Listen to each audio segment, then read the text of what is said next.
I also want to give thanks to my family who is here, including my 8-year-old stepdaughter, Addie. You all are role models for her, so thank you. Just the fact that you made it to this day is a milestone worthy of ritual and ceremony. And I would be honored to be your commencement speaker no matter what. But your graduation is actually really different.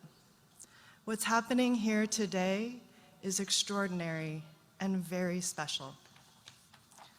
And I really want you to take this in because you are graduating today from one of the premier institutions in the world entirely focused on the potential of women. All women, Black, brown, Native, gender nonconforming, and trans, all women, to lead and change the world. Let me say it again. You are graduating from one of the premier institutions in the world that is entirely focused on the potential of women, all women, to lead and change the world. And you are doing so in one of the most important moments for our leadership and activism in generations. Culturally, politically, economically, women are the single most powerful force for change in the nation right now.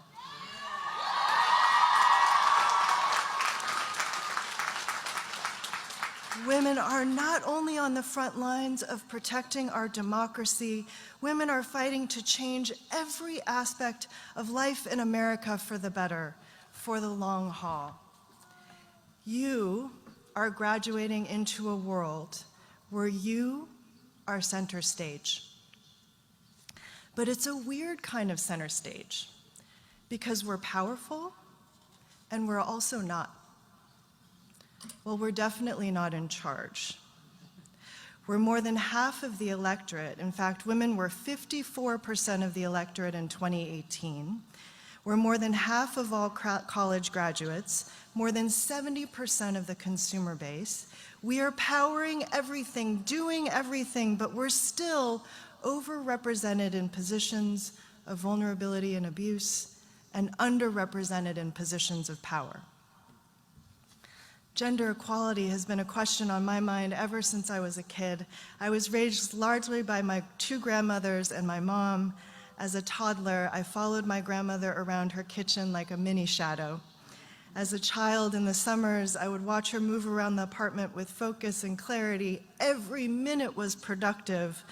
By day, she worked as a nurse, and by night, she made delicious food with groceries she somehow bought before she went to work in the morning. She organized the whole family, worked, and always had a perfect perm. Growing up around women like her and my mom, I thought women walked on water. They could do anything. I saw them doing everything, and so I assumed they would also be in charge of everything. That would make sense. I figured they should be. And then the older I got, the more I realized how far from the truth that actually was. And I think that's how I became a feminist. Each generation of women has taken up this question of equality, and we've made real gains through our organizing and activism. We stand on the shoulders of giants: Ella Baker, Wilma Mankiller, Dorothy Bolden, Sylvia Rivera, Gloria Steinem, and so many more who have changed our culture and society. We've changed the laws, everything from the Violence Against Women Act to the Domestic Workers' Bills of Rights. We have changed the workforce. We are now more than half of the workforce, and we are in more positions of political leadership. In fact, we are now 24% of the United States Congress. Women have changed the conversation about everything from sexual violence and harassment to who belongs in the White House. We have changed things, for sure. There's no denying that. but we're still reacting to the dominant culture that we didn't create.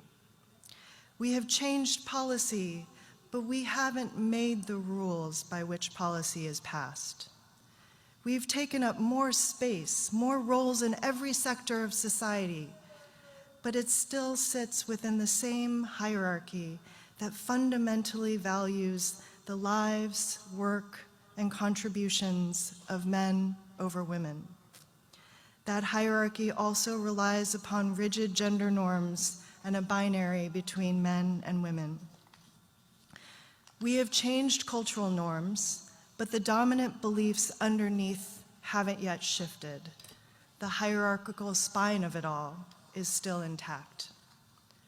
From the perspective of domestic workers, women entering the workforce outside the home never translated into valuing or recognizing the work women did inside the home.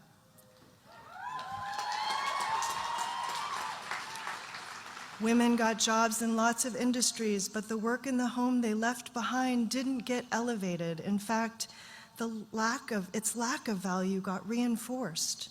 Women of color stayed doing the work.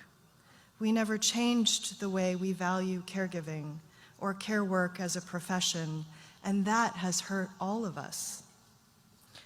We won more opportunity in a context set by men, but we never changed the context itself. Now, here we are in 2019, and it's time.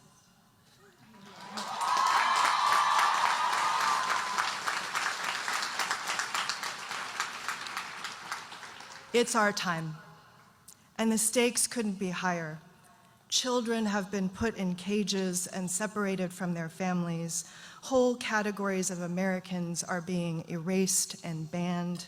Women who seek abortions are being criminalized, and the doctors assisting them are facing 99 years in prison for providing basic women's health care.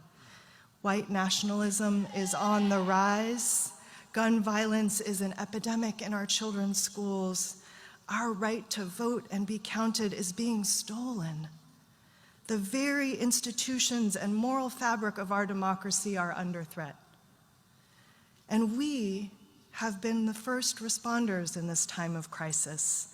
Women are marching, voting, organizing, donating, running for office, and winning at unprecedented rates. We are organizing and taking action. We are rising to the challenge. We have awakened to our responsibility for the future, and we are showing up because it is our time. And this